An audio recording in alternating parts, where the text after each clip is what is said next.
السلام علیکم۔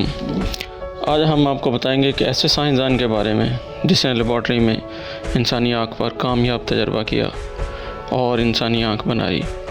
جی ہاں، تو اس ڈاکٹر کا نام ہے ڈاکٹر یوشیاکی ساسائی۔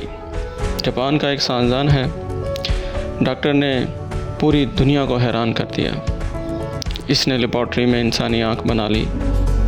ہمارے جسم کے تمام اعضاء اسٹیم سیل سے بنے ہوتے ہیں۔ ماں کے بطن میں جب ہماری بنیاد پڑتی ہے تو شروع میں اسٹیم سیلز بنتے ہیں اور پھر یہ اسٹیم سیلز آہستہ آہستہ ہمارے جسم کے مختلف اعضاء بناتے ہیں اور ہماری پیدائش کے بعد ہماری زندگی کا تمام بوجھ یہ اعضاء اٹھا لیتے ہیں۔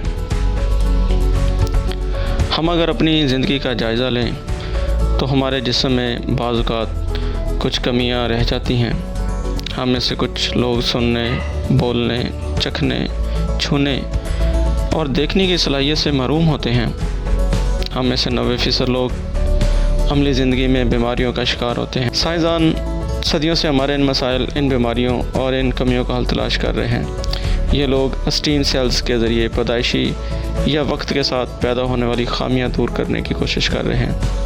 ان خامیوں میں ایک خامی نظر کی کمزوری بھی ہے۔ ہم میں سے کچھ لوگ پیدائشی اندھے ہوتے ہیں جبکہ باقی لوگ نظر عمر کے ساتھ ساتھ کمزور ہو جاتی ہے۔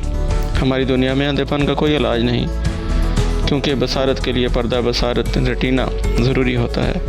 یہ مصنوعی طور پر تیار نہیں کیا جاتا، لیکن ڈاکٹر یوشیاکی ساسائی نے انسان کا یہ مسئلہ حل کر دیا۔ اس نے اسٹیم سیلز کی مدد سے ریٹینا بنا لیا جس کے بعد اب اندھے بھی دیکھ سکیں گے۔ یہ ٹیکنالوجی ابھی ابتدائی سٹیج پر ہے، لیکن چند برسوں کی بات ہے جب مریضوں کے اسٹیم سیل سے لیبارٹری میں آنکھ تیار ہوگی اور یہ آنکھ انسان کے چہرے پر لگا دی جائے گی یا پھر کسی انجیکشن کے ذریعے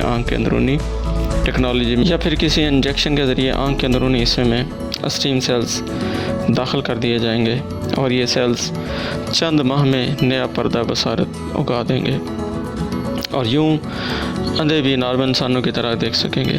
یہ سائنس کا واقعی کمال ہے اور پوری دنیا اس کمال پر یوشیاکی ساسائی کو مبارکباد۔